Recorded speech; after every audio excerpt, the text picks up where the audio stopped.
ইনকিলাব মঞ্চের সদস্য সচিব আব্দুল্লাহ আল জাবের গুলিবিদ্ধ হয়েছে।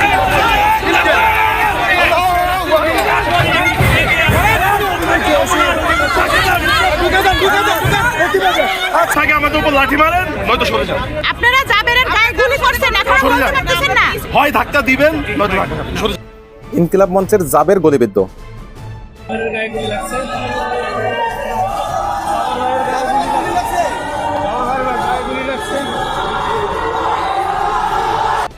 ইনকিলাব মঞ্চের জাবের গুলিবিদ্ধ।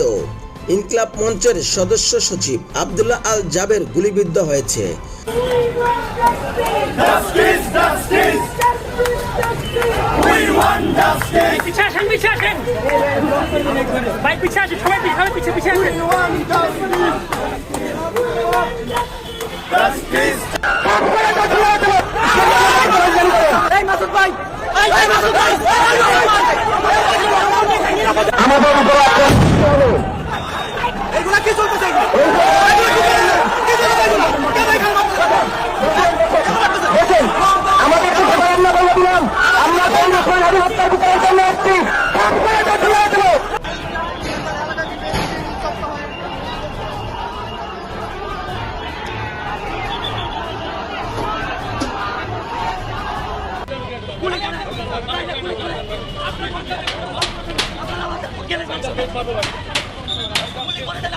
আসসালামু আলাইকুম দর্শক, দেশ ও দেশের বাইরে দূর দূরান্ত হতে এখন ঠিক এই মুহূর্তে যে বা যারা এই ভিডিওটি ক্লিক করেছেন তাদের অনুরোধ করে বলছি ধৈর্য সহকারে সম্পূর্ণ ভিডিওটি মনোযোগ সহকারে দেখুন, কেননা আজকের এই ভিডিওটিতে এমন একটি তথ্য আজকে আপনাদের সঙ্গে শেয়ার করতে যাচ্ছি যা শুনলে আপনারা অবাক হতে বাধ্য হবেন। দর্শক, তারই সাথে ভিডিওর শুরুতেই ভিডিওর যে অংশগুলো আপনারা ইতিমধ্যে দেখেছেন, দর্শক দেখে বুঝতে পারছেন আজকের ভিডিওটি আপনাদের জন্য কতটা গুরুত্বপূর্ণ এবং আকর্ষণীয় হতে যাচ্ছে। দর্শক, আমি আর কথা বাড়াবো না, মূল ভিডিওতে নিয়ে যাব। তার আগে বলবো, যারা এখনও আমাদের এই চ্যানেলটি সাবস্ক্রাইব করেন নাই, প্রতিনিয়ত আপডেট গরম গরম খবর পেতে আমাদের এই চ্যানেলটি সাবস্ক্রাইব করে পাশে থাকা বেল বাটনটি বাজিয়ে দিবেন। আর যারা ইতিমধ্যেই সাবস্ক্রাইব করে দিয়েছেন তাদেরকে অসংখ্য ধন্যবাদ। দর্শক, না টেনে ধৈর্য সহকারে সম্পূর্ণ ভিডিওটি দেখলে জানতে পারবেন আজকের ভিডিওর মূল বিস্তারিত বিষয়।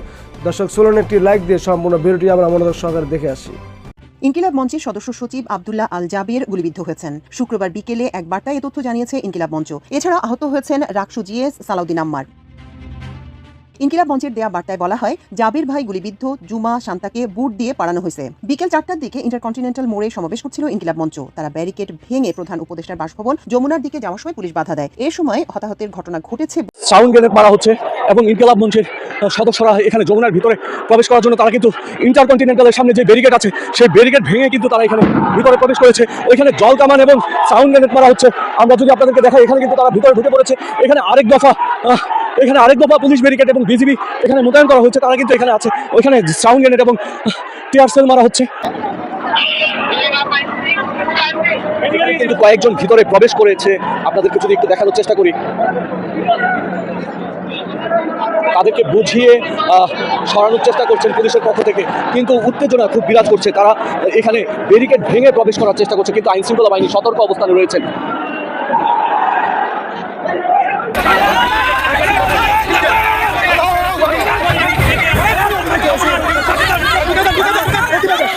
আপনারা হাতে কন্ট্রোলার নিয়ে বসে বলতে পারতেছেন না যে কে গুলি করছে।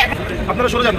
আমাদের আপনারা সরে যান। যদি সাহস থাকে আমাদের উপর লাঠি মারেন, নয়তো সরে যান। আপনারা জাবেরের গায়ে গুলি করছেন, এখন বলতে পারতেছেন না। হয় ধাক্কা দিবেন, নয়তো লাঠি মারেন। সরে যান। আমার ওয়েট করার সময় নাই।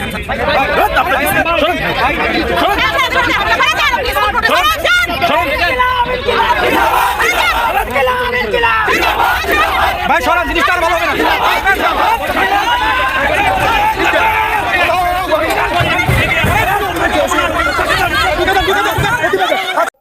ইনকিলাব মঞ্চের জাবের গুলিবিদ্ধ। তার কি অপরাধ ছিল? তিনি মূলত ওসমান হাদির হত্যার কারা কারা জড়িত সেই সুষ্ঠু একটা তদন্ত চেয়েছিলেন, অর্থাৎ প্রধান উপদেষ্টা যেন জাতিসংঘের মাধ্যমে একটি তদন্ত করেন এবং বিচার কাজটা যেন দ্রুত হয়, এই দাবি নিয়ে তিনি যমুনার সামনে গিয়েছিলেন। পুলিশ তাদেরকে হটানোর জন্য বিভিন্নভাবে চেষ্টা করে এক পর্যায়ে তিনি এখন গুলিবিদ্ধ হয়েছেন। অর্থাৎ একজন শহীদের বিচার চাইতে গিয়ে আরেকজন গুলিবিদ্ধ। এটা এই জাতি আসলে কখনোই এদেরকে ক্ষমা করবে না। নির্বাচনের অল্প কয়েকদিন আগে বাংলাদেশে রহস্যজনক ঘটনা শুরু হয়েছে, অত্যন্ত তাৎপর্যপূর্ণ, যার অর্থ 12 ফেব্রুয়ারি নির্বাচন নিয়ে নতুন শঙ্কা।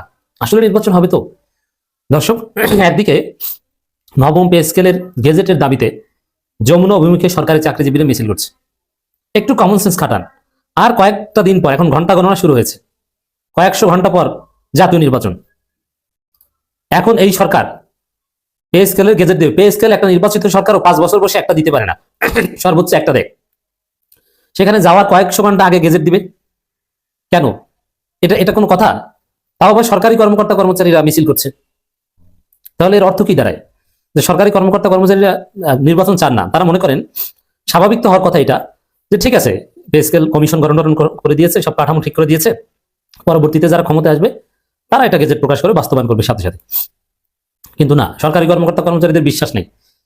তারা মনে করে যে অন্য নতুন নির্বাচিত সরকার আসলে এগুলো করবে টরবে না, যা করার ইউনুসকে করে দিয়ে যেতে হবে। তাহলে তারা ইউনুসকে ক্ষমতা রাখতে চায় এর মাধ্যমে। তাহলে এখন নির্বাচনের কয়েকশো ঘন্টা আগে গেজেট চাওয়ার মানে কি? এবং এই জন্য আন্দোলন করছে, যেমন আন্দোলন করছে নিম্নপদস্থ কর্মকর্তা কর্মচারীরা, কিন্তু আন্দোলনে সরকারের উচ্চপদস্থ কর্মকর্তা কর্মচারীদের ইন্ধন থাকতে পারে।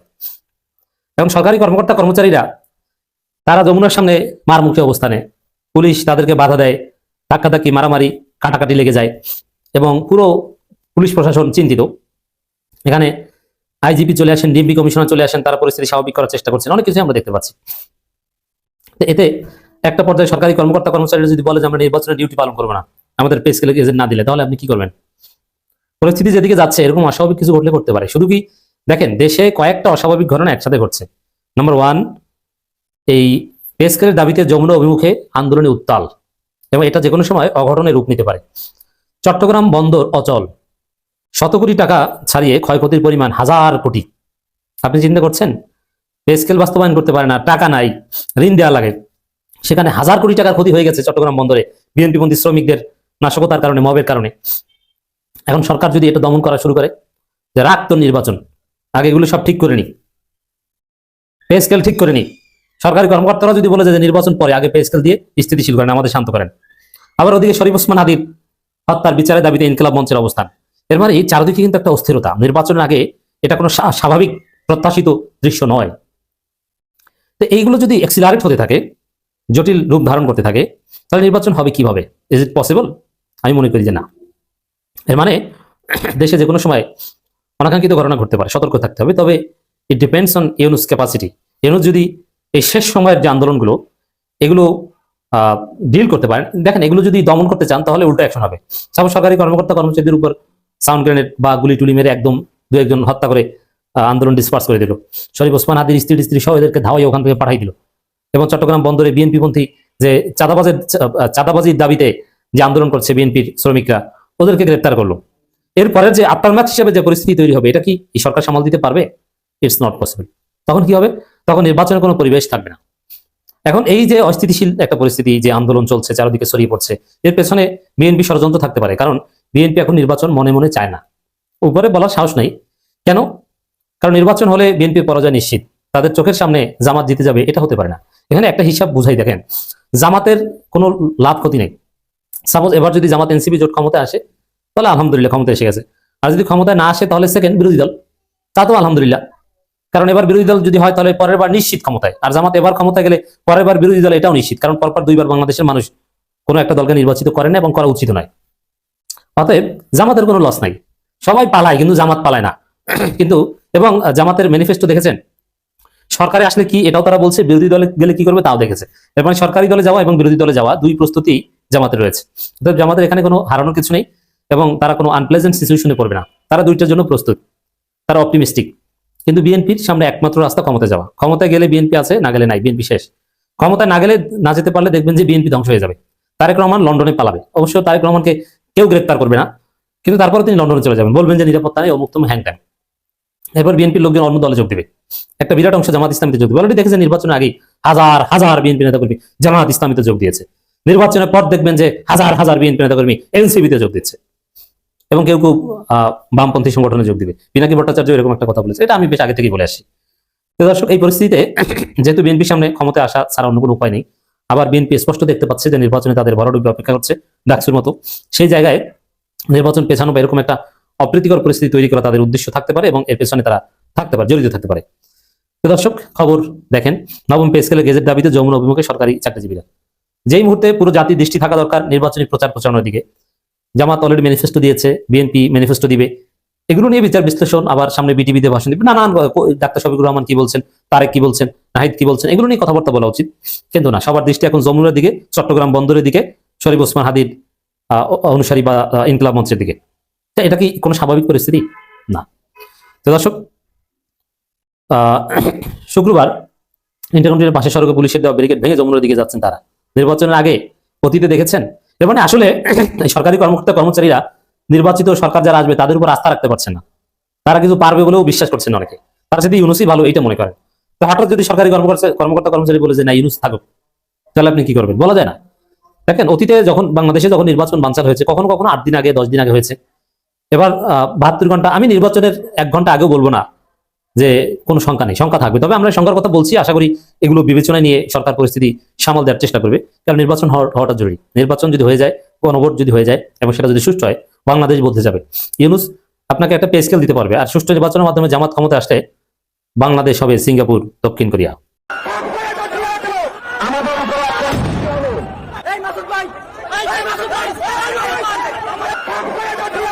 গত রাত থেকে যমুনার সামনে যা হচ্ছে সেই ব্যাপারটা আবার নতুন করে সকাল 11টা থেকে সংঘাতের পর্যায়ে গেল। কিন্তু গত রাতে আমরা যমুনার সামনে দেখেছি ইনকিলাব মঞ্চের নেতাদের অবস্থান করতে। ওসমান হাদির স্ত্রী উপস্থিত আছেন বলে দাবি করা হয়েছিল। তারা যমুনার সামনে থেকে সরবে না, এরকমটা বলা হয়েছিল। রাত 12টার পরে ইনকিলাব মঞ্চের যিনি সদস্য সচিব জাবের, তিনি বলেছিলেন যে এখান থেকে আমরা যাব না, কাঁথা বালিশ আনার আহ্বান জানিয়েছিলেন। তাদেরকে পানি পর্যন্ত ভেতরে নিয়ে যেতে দিচ্ছে না, 8 ঘন্টায় তারা পানি না খেয়ে আছে, এরকম অনেক বক্তব্য আমরা শুনেছিলাম। কিন্তু সকালে হঠাৎ করে দৃশ্যপট গেল পাল্টে। সেখানে আগমন ঘটল পে স্কেলের দাবি করা কর্মকর্তা কর্মচারীদের এবং সেটা সংঘর্ষের পর্যায়ে গেল। যে ভিডিওটা আপনারা শুরুতে দেখলেন, সেই ভিডিওটা সেই সংঘর্ষ চলাকালীন সময় ইনকিলাব মঞ্চের নেতারাও সেখানে থাকতে পারেনি, তাদের উপরেও জলকামান, সাউন্ড গ্রেনেড এগুলো দেয়া হয়েছে। সেই রাগে ক্ষোভে জাবের বলছেন পুলিশের উদ্দেশ্যে যে থাবড়ায়ে সব সোজা করে দেবেন। ডিসি মাসুদকে উদ্দেশ্য করে তিনি চিৎকার চেঁচামেচি করছেন। সেখানে রাজশাহী বিশ্ববিদ্যালয়ের ছাত্র সংসদ রাকসুর জিএস সালাউদ্দিন আম্মারকেও দেখা গেছে। পরিস্থিতি কোন দিকে যাচ্ছে? যে সংঘর্ষের পর্যায়ে পরিস্থিতিটা গেল, সেটাকে কেন্দ্র করে নতুন বিতর্ক তৈরি হয়ে গেলই যে নির্বাচনটা কি আদৌ হবে। যদিও সেই সংঘর্ষের মাঝ থেকেই একাধিক বক্তব্য এসেছে, কিসের নির্বাচন, নির্বাচন কিভাবে হয় দেখে নেব, এমন বক্তব্য এসেছে, নির্বাচনে আমরা কেউ অংশ নেব না। চলুন একটু গণমাধ্যম কি বলছে, সার্বিক পরিস্থিতি কি হচ্ছে সেগুলো একটু বিবেচনা করে দেখি। নির্বাচনের যখন আর মাত্র 5 দিন বাকি, তখন পরিস্থিতি কোন দিকে যাচ্ছে, কেন যমুনার সামনে রণক্ষেত্র তৈরি হলো। যমুনার সামনে রণক্ষেত্র, প্রথমে শহীদ মিনারে পে স্কেলের দাবিতে জড়ো হওয়া কর্মকর্তা কর্মচারীরা যমুনার সামনে আসলেন। 11টার পরে যমুনার সামনে রণক্ষেত্রের অবস্থা তৈরি হলো। পুলিশ তাদের উপরে টিয়ার সেল ছেড়েছে, সাউন্ড গ্রেনেড মেরেছে, জলকামান মেরেছে, একটা যুদ্ধ অবস্থা তৈরি হয়েছে। কিন্তু মজার ব্যাপার হচ্ছে, গত রাত থেকে ইনকিলাব মঞ্চের নেতারা যমুনার সামনে, একেবারে যমুনার সামনে তারা অবস্থান গ্রহণ করলেও একই কারণে 144 ধারা জারি করা তো অনেক আগে থেকেই আছে এই এলাকায়। একই অবস্থায় তাদের উপরে কোনো ধরনের কোনো জবরদস্তি করা হয়নি। কিন্তু সরকারি কর্মকর্তা কর্মচারীরা যখন পে স্কেলের দাবিতে আন্দোলনে গেলেন, তখন তাদের উপরে শক্তি প্রয়োগ করা হলো। একেবারে ম্যাসাকার অবস্থা হয়েছে এবং পুলিশের ডিএমপির কমিশনারকে সরাসরি এমন ভিডিও সামাজিক যোগাযোগ মাধ্যমে ছড়িয়ে পড়েছে, গণমাধ্যমের ভিডিও, যেখানে দেখা যাচ্ছে ডিএমপির প্রধান তিনি পুলিশকে অর্ডার দিচ্ছেন ওদেরকে মারতে, প্রতিহত করতে।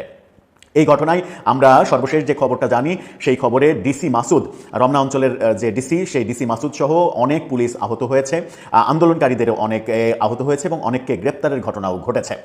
জাবেরের কথা যেটা বলছিলাম, জাবেরকে ওই কথাগুলো বলতে শুনেছি আমরা হোটেল ইন্টারকন্টিনেন্টালের মোড়ে দাঁড়িয়ে। একজন আন্দোলনকারী তিনি কি বলছেন নির্বাচন নিয়ে, সেটা একটু শুনে আসুন, তাহলেই বোঝা যাবে যে কেন প্রসঙ্গটা নির্বাচন কেন্দ্রিক যাচ্ছে। ডিউটি করবো না আমরা, নির্বাচন বয়কট, আগে প্রজ্ঞাপন করো নির্বাচন, আমরা কেউ নির্বাচনে ডিউটি করবো না, যার যার অবস্থান থেকে কোনো নির্বাচনে ডিউটি করা হবে না। এই যে তিনি বলছেন যে নির্বাচনে তারা ডিউটি করবেন না, অর্থাৎ পে স্কেলের ঘোষণা যদি না হয়, যে আন্দোলন আজকে করা হলো সেই পে স্কেলের ঘোষণা যদি না হয়, তাহলে সরকারি কর্মকর্তা কর্মচারীরা কেউই আগামী নির্বাচনে ডিউটি করবেন না। যদি তারা ডিউটি না করেন তাহলে নির্বাচন সম্ভব? প্রশ্নের উত্তর হচ্ছে সম্ভব নয়। তাহলে কি নির্বাচন হচ্ছে না? আর নির্বাচন না হলে লাভটা কার, কাদের ঘরে এই লাভের গুড়টা যাবে, সেটা খুব সহজেই অনুমান করা যায়। সব রাজনৈতিক দল কি এই ব্যাপারটা সচেতনভাবে ডিল করছে? যারা আগামীতে ক্ষমতায় যাবে বলে নিশ্চিত হয়ে বসে আছে, তারাও কি বুঝতে পারছে যে কি হতে চলেছে? সময় টেলিভিশনের শিরোনামটা দেখে নিন। সময় টেলিভিশন বলছে, যমুনার সামনে পুলিশের সঙ্গে সরকারি চাকরিজীবীদের দফায় দফায় সংঘর্ষ, এবং সেই সংঘর্ষটা দুপুরের পরে থেমেছে বলে সর্বশেষ অবস্থা আমরা জানি, এবং সেখান থেকে আন্দোলনকারীদের সরিয়ে দিতে পুলিশ শেষ পর্যন্ত সমর্থ হয়েছে, এবং তাতে অনেক আহত হওয়ার ঘটনা ঘটেছে। খুবই গুরুত্বপূর্ণ একজন অফিসার পুলিশের ডিসি মাসুদ, তিনিও আহত হয়েছেন বলে গণমাধ্যম বলছে। সময় টেলিভিশন বলছে যে 11:15টার পর থেকে সংঘর্ষ শুরু হয়। এ সময় পুলিশ আন্দোলনকারীদের উপরে টিয়ার সেল, জলকামান, সাউন্ড গ্রেনেড নিক্ষেপ করে। দুপুর 12টার দিকে ঘটনাস্থলে আসেন ঢাকা মহানগর পুলিশের কমিশনার শেখ সাজ্জাদ আলী। মোতায়েন করা হয় বিজিবি সদস্যদের। এ সময় বেশ কয়েকজন আন্দোলনকারীদের আটক করে পুলিশ। এর আগে নবম পে স্কেলের গেজেট প্রকাশ ও বাস্তবায়নের দাবিতে ঢাকার কেন্দ্রীয় শহীদ মিনারে জড়ো হন সরকারি চাকরিজীবীরা। এরপর সেখান থেকে মিছিল নিয়ে যমুনা অভিমুখে যাত্রা করেন তারা। বেলা 11টার দিকে হোটেল ইন্টারকন্টিনেন্টালের পাশের সড়কে পুলিশের দেয়া ব্যারিকেড ভেঙে যমুনার অভিমুখে গেলেই সংঘর্ষটা তৈরি হয়। এই সংঘর্ষ যখন তৈরি হয় তখন আরও কিছু খবর সামনে এসেছে, গণমাধ্যমের খবর। এই খবরটা দেখে নিন। সেখানে বলা হচ্ছে, যমুনা ঘিরে আন্দোলন, রাজধানীতে 6 প্লাটুন বিজিবি মোতায়েন। 6 প্লাটুন বিজিবি মোতায়েন করা হয়েছে। এই যুগান্তরের এই শিরোনামটা দেখে নিন। সেখানে বলা হচ্ছে, প্রধান উপদেষ্টার বাসভবনের সামনে দফায় দফায় সংঘর্ষ, ডিসি মাসুদ সহ আহত কয়েকজন। এই যে খবরগুলো বলা হচ্ছে, এবং এই খবরগুলো যখন বলা হচ্ছে তখন নির্বাচন নিয়ে একটা শঙ্কা তৈরি হচ্ছে।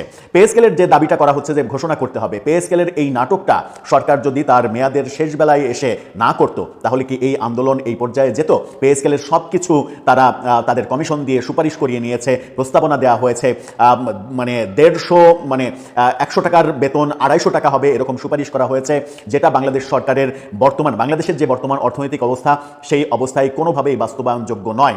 বাস্তবায়ন অযোগ্য একটা প্রস্তাবনা সরকার তৈরি করেছে। সেই প্রস্তাবনা তৈরি করে ঝুলিয়ে রেখেছে কি নির্বাচনের আগে এই ধরনের অবস্থা তৈরি করার জন্য?